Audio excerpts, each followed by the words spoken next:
Cecil. Sebelumnya perkenalkan, nama saya Umi. Saya selaku konselor. Apakah Mbak Cecil sudah pernah melakukan sesi konseling sebelumnya? Sebelumnya belum pernah. Oh, belum pernah. Nah, berhubung Mbak Cecil belum pernah melakukan sesi konseling, saya akan menjelaskan sedikit mengenai konseling pada hari ini.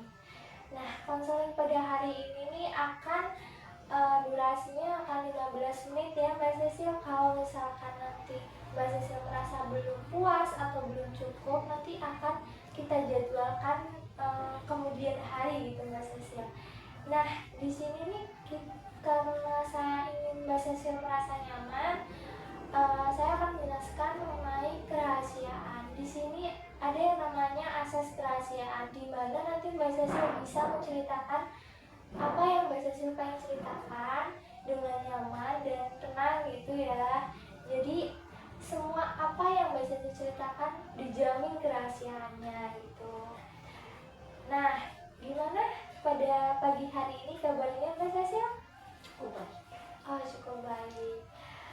Terima kasih ya Mbak Cecil sudah berbagi kabar pada hari ini gitu ya. Nah, sebelumnya saya tahu mengenai masalah Mbak Cecil yang terkait perubahan yang Mbak Cecil itu baru lulus terus kemudian bekerja ya Mbak Cecil. Iya, betul. Boleh diceritakan apa masalahnya, apa yang dirasakan Mbak Cecil pada saat ini? Begini, dulu waktu SMK saya tuh berpikir bisa kuliah dan bisa melanjutkan ke jenjang lebih tinggi lagi. Tapi kenyataannya saya harus bekerja dulu untuk bisa menanggung ya, kayak mengurangi beban orang tua saya yang menanggung, kakak saya yang masih sekolah, adik saya yang juga masih sekolah, dan nanggung kebutuhan rumah lah yang masih banyak tanggungannya gitu. Begitu. Ya. Saat seseorang mengalami perubahan besar, yaitu seperti yang Anda rasakan saat ini, setelah lulus langsung bekerja, langsung memenuhi tanggung jawab yang baru, yang besar menurut Mbak Cecil gitu ya, pasti sangat berat ya. Nah, mungkin sebagian besar itu ada yang merasa senang karena sudah membantu tanggung jawab keluarganya gitu ya, menanggung tanggung jawab, bisa bisa membantu secara finansial keluarganya, membantu ya sedikit demi sedikit. Ada juga yang merasakan sedih, merasa tertekan karena merasakan tanggung jawab yang baru, yang mungkin bagi mereka itu berat, yang mereka alami itu sangat berat pasti. Nah, apa sih hal apa yang Mbak Cecil rasakan, hal yang paling berat menurut Mbak Cecil? Sebenarnya kalau membantu finansial keluarga itu sih membuat saya merasa sedih atau kecewa apapun, kalau itu sesuai porsi saya. Nah, posisi saya itu, saya melebihi porsi saya itu sendiri, jadi itu membuat saya tertekan. Apalagi dengan gaji saya yang pas-pasan untuk menghidupi saya juga kadang kurang, apalagi harus membantu biaya tambahan lain yang cukup besar, itu membuat saya tertekan. Apalagi lingkungan kerja saya itu sedikit kurang cocok dengan saya, tapi saya harus bertahan di situ karena kebutuhan saya untuk bisa kerja di situ. Itu Tanggungan atau hal berat yang dialami saat di keluarga Mbak itu apa? sebenarnya sih kalau dibilang berat sih ya begitu berat, tapi karena situasinya tuh yang membuat saya berat, karena saya harus bisa mengatur waktu dan mengatur keuangan untuk bisa mencukupi kekurangan ayah saya yang tidak bisa menutupinya gitu. Gitu. Saya mendengar bahwa tanggung jawab yang begitu berat salah satu aspeknya dari keluarga ya Mbak. Nah, mungkin terdengar sangat serius ya Mbak. Ini sangat wajar karena kamu pasti ingin melakukan hal yang menurut kamu baik, yang terbaik gitu. Kamu ingin memberikan hal yang terbaik untuk keluarga kamu gitu ya. Bagaimana Mbak bisa membagi waktu antara pekerjaan, tanggung jawab, dan kehidupan pribadi Mbak?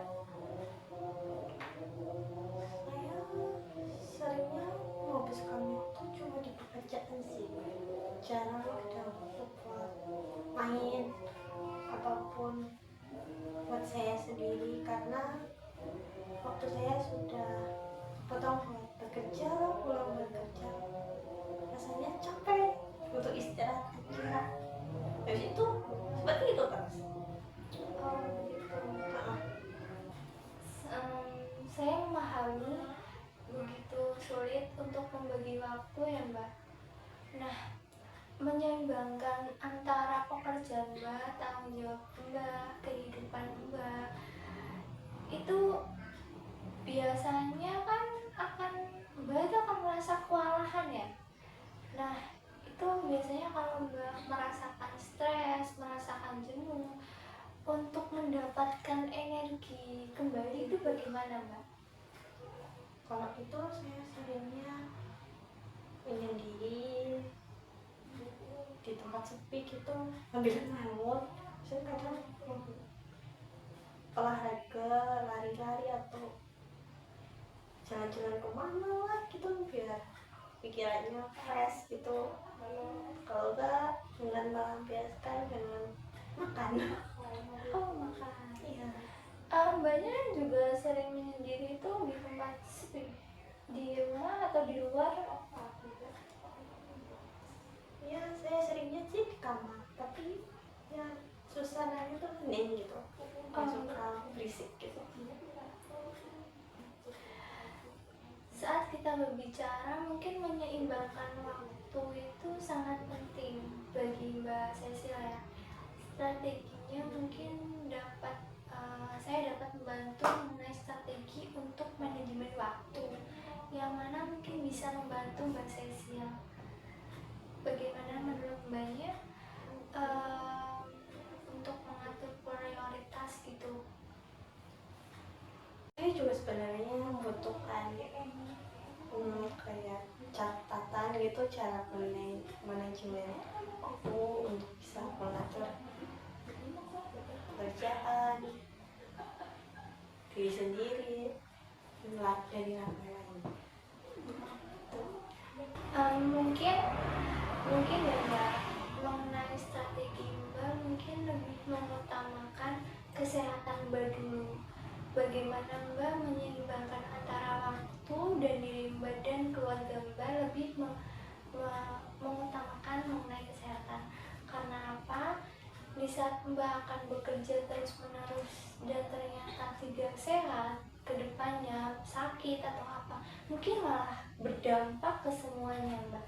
Jadi mungkin Mbak bisa mengatur, mungkin saat di pagi hari Mbak kerja, terus sore pulang ya Mbak, sore pulang terus istirahat sejenak gitu, dan mungkin Mbak bisa melakukan hal-hal yang emang Mbak sukai, mungkin baca buku atau Mbak suka jalan-jalan malam gitu, biar melepaskan semua perasaan Mbak yang mungkin ada di benak Mbak yang emang beban Mbak berat atau apa-apa yang difikirkan Mbak, hal-hal buruk negatif apa gitu loh Mbak. Jadi lebih ke kesehatan lebih diutamakan dulu Mbak.